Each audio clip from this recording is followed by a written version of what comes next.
us for Dublin today. I'm Stacy Brooks in the studio here with Mr. Tony Kite. Tony, thank you for joining us. I would, first of all, could you kind of introduce yourself to our viewers, tell us a little bit about yourself, where you're from, and then it's a very important month, of course, from Georgia iBank. So I would like for you to kind of elaborate on things that are going on this month with you guys. But first of all, thank you for being here, and just tell our viewers a little bit about yourself. Thanks, Stacy. Thanks for having me. I'm actually a Dublin native. I grew up here, graduated from Dublin High School in 1998. I left in 2000, but always am happy to come back. My parents still live here, so hey, Bobby and Susan out there, if y'all are watching. And I live in Macon now, and just happy to be here on the show. And I work for Georgia iBank, and just really happy to be here. November, all across the country, is Eye Donor Month. You probably never even guessed that there was such a thing, but we are a tissue procurement organization. We are a nonprofit. We've been around since 1961, and in that time we've helped to provide the gift of sight to every Georgia resident who needs it. And we do that by recovering and processing donor corneal tissue so that it can be sent off to ophthalmologists and used for people who need corneal transplants. Okay, so now I know you said you're from Dublin, 1998, graduate from over with Dublin, and of course we always like to give those parents a shout out, because what parents don't like getting a shout out on TV? That's what I always say. It's always great. I know they enjoy having you back here with them. So what got you interested? And I must say it does fascinate me. I've had the privilege of having some organ donors, and transplant recipients on my show. So what got you interested in this particular organization? Well, I never would have guessed 20 years ago that I would end up doing this kind of work. I got a degree from Georgia State in Atlanta in public policy. So I worked for a little while for the Atlanta City Council, and then I did some work with the state of Georgia. And never would I imagine that I would work for a tissue procurement organization. And for all of you teenagers out there who get so sick of adults telling you that networking really does matter, it really does. I ended up in this job through word of mouth, just through knowing people. When a public and professional relations position, became open, someone spread the word, and I was interested. So now I know that your headquarters, I guess, or your office is in Atlanta. Is that right? That's right. We're based in Atlanta. I live in Macon, and I cover the southern half of the state for public and professional relations. Now, what that means is we do a lot of work in hospitals because there are certain federal guidelines that hospitals have to follow regarding donation. So we do a lot of education in hospitals, but then we also do outreach around the state with coroners and funeral directors, as well as hospice centers. So any sort of avenue that you can imagine where there might be some opportunity to gain donors. And then in addition to that, and this is the last thing, we do a lot of community events around the state, all in an effort just to raise awareness of the organ and tissue donor registry. So I know that there are so many different organizations, and then there are so many organizations now that it's hard. It used to be October was one specific month, or you had this for this month. Does it make it a little harder now really to get the word out there to people, since there's so many different things going on? Because we want to help spread awareness, because organ donation is very important to me. A lot of my viewers know that my mother has been told she's going to have a liver transplant. So it's one of those things that once it kind of hits home, it really reminds you, hey, it's not just that thing on our driver's license that we used to see there, to be an organ donor, because now we're able also to be, we have live donor things and different things you can do. So how important is it for our viewers watching to really talk with those family members about organ donation? Talking to your family members is actually the most important thing you can do. I know, like you said, we all remember when we got our driver's license, they asked that question of whether or not you want to be an organ donor. And a lot of times, so many of us said yes without really thinking about it.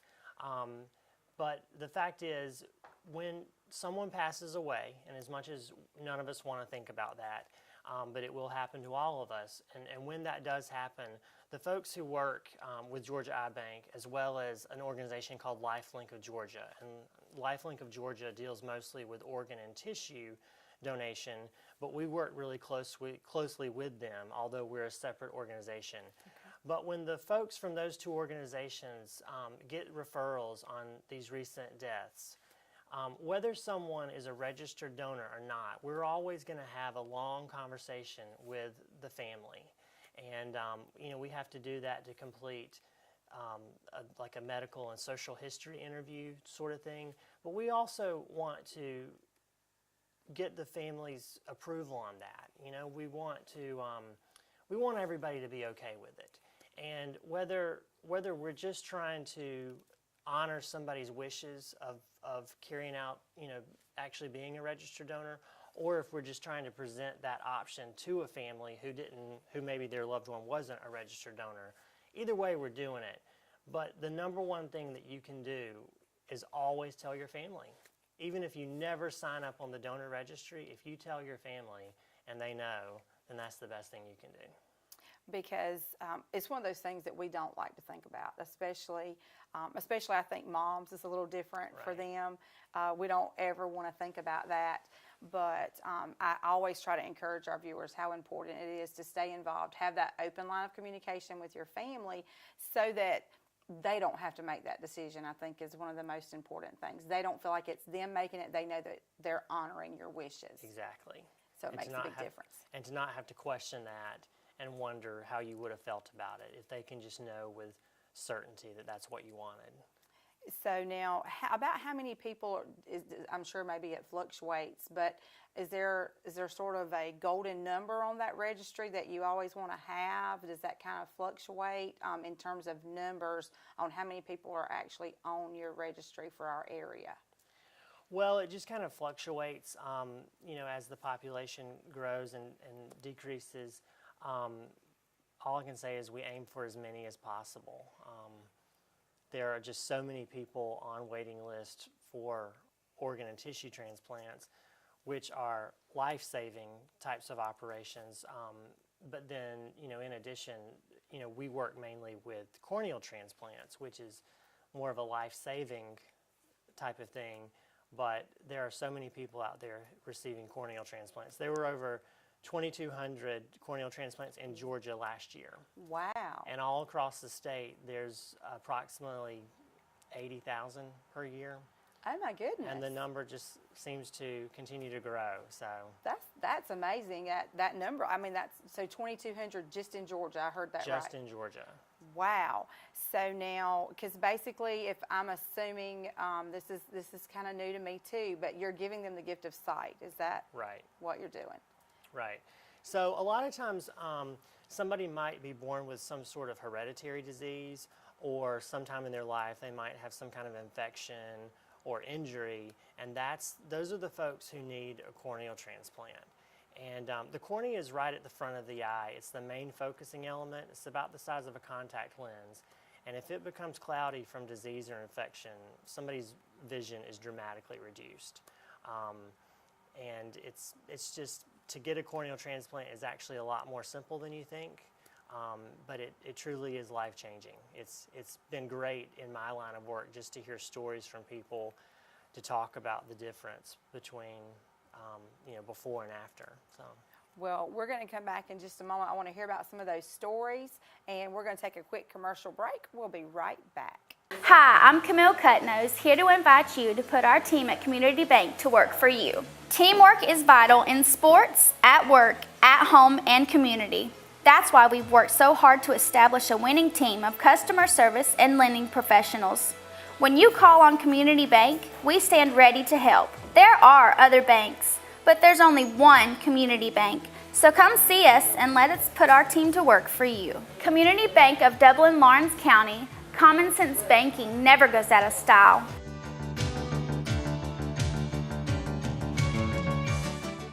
Imagine a life-changing injury. Imagine the fear and unknown.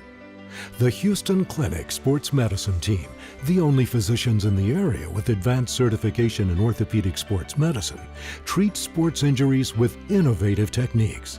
The Houston Clinic has helped nearly 1 million athletes live without pain. Imagine getting back in the game. Imagine the best game of your life. The Houston Clinic Sports Medicine Team. Welcome back. Thanks again for joining us for Dublin Today. Stacey Brooks here in the studio. Again, got Tony Kite with us. Tony, nice having you in here talking with us a little bit about Eye Donor Month. November, again, is National Eye Donor Month, and we're learning just all kind of information that I had no idea about. So very informative. We always want to encourage our viewers, as we said before the break, talk to their families about eye donation or any kind of donor donations, period, so that we know ahead of time. None of us like to think about bad things happening, but as you said, death is a part of life. Right. And if we make those arrangements ahead of time, it's a lot easier on our families. So I heard you mention before the break, Tony, how you actually can go in and do some education with hospitals and that kind of thing. Can you maybe elaborate a little bit on that for us? Sure. So back in 1998, due to there being so many Americans that were on waiting lists for organ and tissue transplants, CMS, which is the Center for Medicaid and Medicare and Medicaid Services, kind of stepped in and created some regulations regarding hospitals making referrals on deaths. And they had 3 key points to their new regulation, but the most important one was that every hospital in the country that receives federal funding, which is pretty much all of them, is required to make a referral on every single death within 1 hour. And so they never even look at a donor registry. They just know that every single death has to be called in. And then it's up to an organ procurement organization and an eye bank to do the proper medical screening to determine whether or not folks can be donors. So that's the biggest thing that we do in hospitals, is just doing education for nurses on that. You always want to make sure that hospitals are in compliance with that, because they do get audited, and they, no hospital wants to risk losing their funding, right? Right. So in addition to doing the education in hospitals, because that's where so many referrals come from, we also do a lot of outreach with coroners around the state. And the reason for that is because when you think about scene deaths, so car accidents, homicides, suicides, drownings, so many of those cases never end up in a hospital. They're determined dead right there on the scene. And there's no federal law that requires coroners to be a part of this process. But if you think about the types of folks that you have in scene deaths, they're typically younger and healthier than your average hospital death, which means they're more likely to be eligible to be a donor. So we work with coroners really closely and created a referral program for them so that they can call in and make referrals as well, because those cases, the conversion rate on those cases for how many people become donors is really a great bit higher than hospitals. Wow, and I would have never known that, so I'm glad that you brought that up, because part of that is just educating the public. I fully agree with that. Because a lot of times there may be things we want to get involved with, we just don't know. Right. So it's definitely important that we do educate others about that, because I would have assumed it would be just like any other, organ or tissue donation that you have to do through the hospital. So that's very good information to know, and hopefully our local coroners are doing a great job with that, letting you know. So kind of walk me through, if you can, say someone has an accident and they are killed on the scene. Is there a time period there where those corneas have to be, for lack of a better term, harvested, in order to make sure that they're where they need to be so that they're suitable for a recipient? Sure. So with any death, whether it's a hospital death or a scene death, we have up to 18 hours to recover the corneal tissue and place it in an antibiotic solution. We aim for 12 just because that's going to produce higher quality tissue, but we do have up to 18 hours. So as long as we recover within that 18 hours and get the corneas in that solution, then they typically have a shelf life of about 2 weeks. However, they are in such need for corneal transplants that typically something is usually transplanted 36 to 48 hours after it's recovered. So Tony, Now, I understand we've talked about hospitals, how that process works, and then, of course, how important it is to educate coroners. How exactly do funeral homes play a part when it comes to eye donation?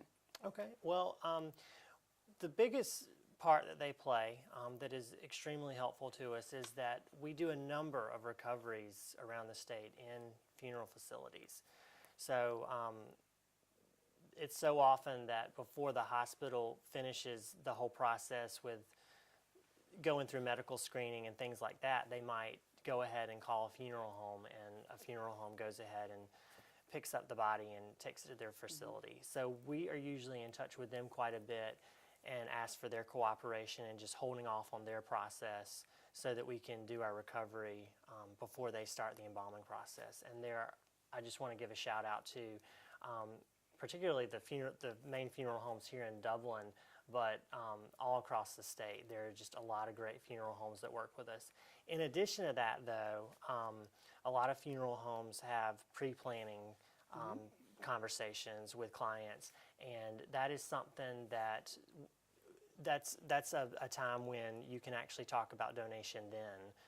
A lot of times those funeral homes will have pre-planning packets that Georgia Eye Bank provides, and if you have any interest in being a corneal donor and you're not already on the organ and tissue donor registry, that is something that you can discuss with the funeral home that you choose. So it just really seems like from every facet then, again, no one really likes to think about death, but it seems like this is definitely a conversation that we need to have with our families. Now, can you tell me how many people usually benefit from a corneal transplant? Oh gosh, sure, it's great. So with eye donation only, one donor can potentially help up to 4 people, and that's through the use of the 2 corneas, and then also the white part of the eye, which is called sclera. That's used as well. And then in addition to that, when a donor's tissue is not suitable for transplant, a lot of times it's used for research. Georgia Eye Bank has research opportunities with a number of universities across the country, and they just do research on all sorts of eye conditions. And you have to remember that there are so many eye conditions now, such as cataracts or glaucoma or whatever it may be, that sound really common to us. They don't sound like that big of a deal because you go to the doctor, you have a procedure, and you're as good as new. Well, all of that is because of donor tissue. Without donors out there, thousands of people would still be blind today. So it's sort of like any other type of illness or disease that we have. Without that research, we don't know how to treat it when those things come about. So lots of ways that we can get involved and help, even if it's not suitable necessarily for transplant, it still can be used and potentially give the gift of sight in years to come through that research. Exactly, to thousands of people in the future. Well, I'm still amazed by the fact that we did 2,200 just in Georgia. That just, I just think that's amazing because if we can help someone in death, just I can't imagine, someone who my grandmother lost her sight slowly.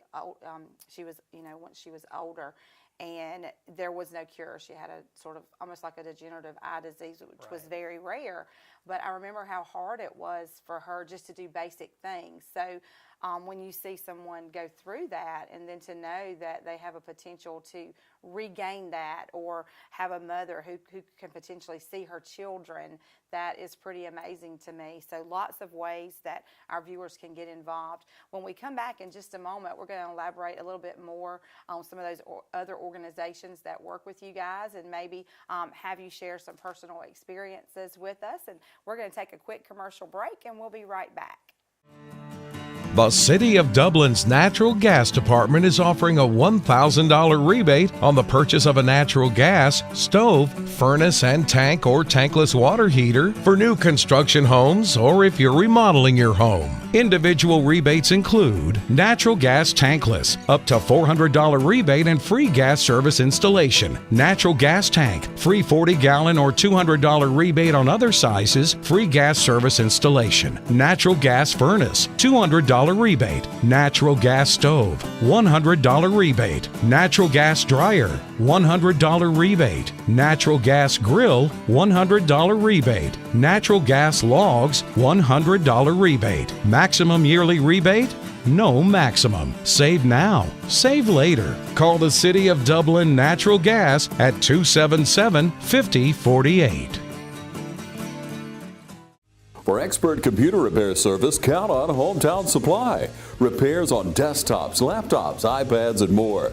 Hometown Supply offers in-store and on-site computer repair service, including removal of viruses, recovering data, replacing screens, battery replacement, performing upgrades, and much more. From password recovery, hard drive replacement, keyboard repair, antivirus software installation, complete service made easy and convenient. For professional and personal computer repair, call on Hometown Supply. Your experts for computer repair service. Phone 272-0345 or visit us across from the skyscraper in downtown Dublin. For expert computer repair service, count on Hometown Supply. Welcome back. Thanks again for joining us for Dublin Today. Stacey Brooks here, still in the studio with Tony Catt. Tony, thank you again for joining us. Thank you. And learning lots of great information. Of course, Tony here from Georgia iBank, and of course with November being Eye Donor Month. Now, we talked a little bit about how you work closely with educating different facilities. We've talked about hospitals. We've talked about funeral homes and even coroners. And we've talked about how many people in Georgia, again, going back to that huge number. I think that's a major accomplishment, 2,200, transplants, corneal transplants last year in Georgia, Right. which is just, I think that's amazing.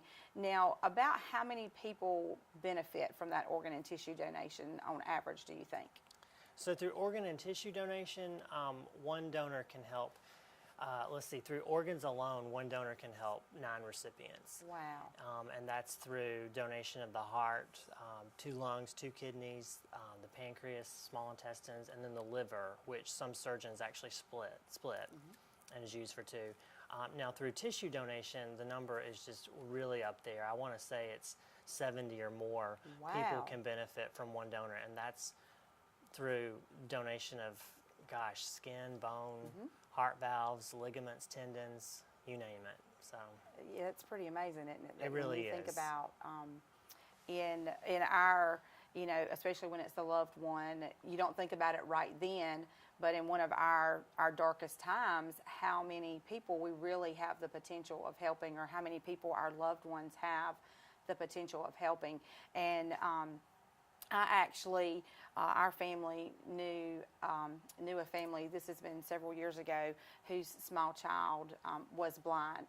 And sadly, another child passed away very unexpectedly, but she was the recipient and regained her sight through that.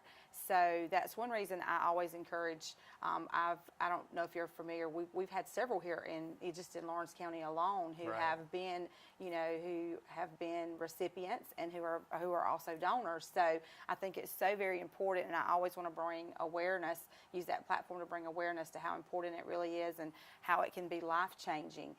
Sometimes we don't think about that, but to those recipients, I would have to imagine there's just really no way to express it. Do you have any personal stories maybe that you know? Do you ever get to see these people who receive these transplants? Do you ever get to, kind of see firsthand, the direct result of what people are doing? we do. We get, through participation in community events around the state, or just going to different conferences. We do a lot of work with LifeLink of Georgia, which, as I mentioned before, deals with organ and tissue. But we partner up with them to do all kinds of events, and we meet these people, and we meet donor families as well as recipients, and it's just great to hear their stories because this benefits people from all age ranges. Like you said, from a small child all the way up to somebody who is elderly, and this could be the sort of thing where it helps a child continue to live a normal life and go through school with being able to see everything, or it could be a 35-year-old person who just wants to continue their job, and without this life-changing procedure they couldn't. Or it could be, our grandmother who just wants to enjoy retirement and see the ocean and everything else that is beautiful in this world. So We kind of take things for granted sometimes, I think. we really do. We absolutely do.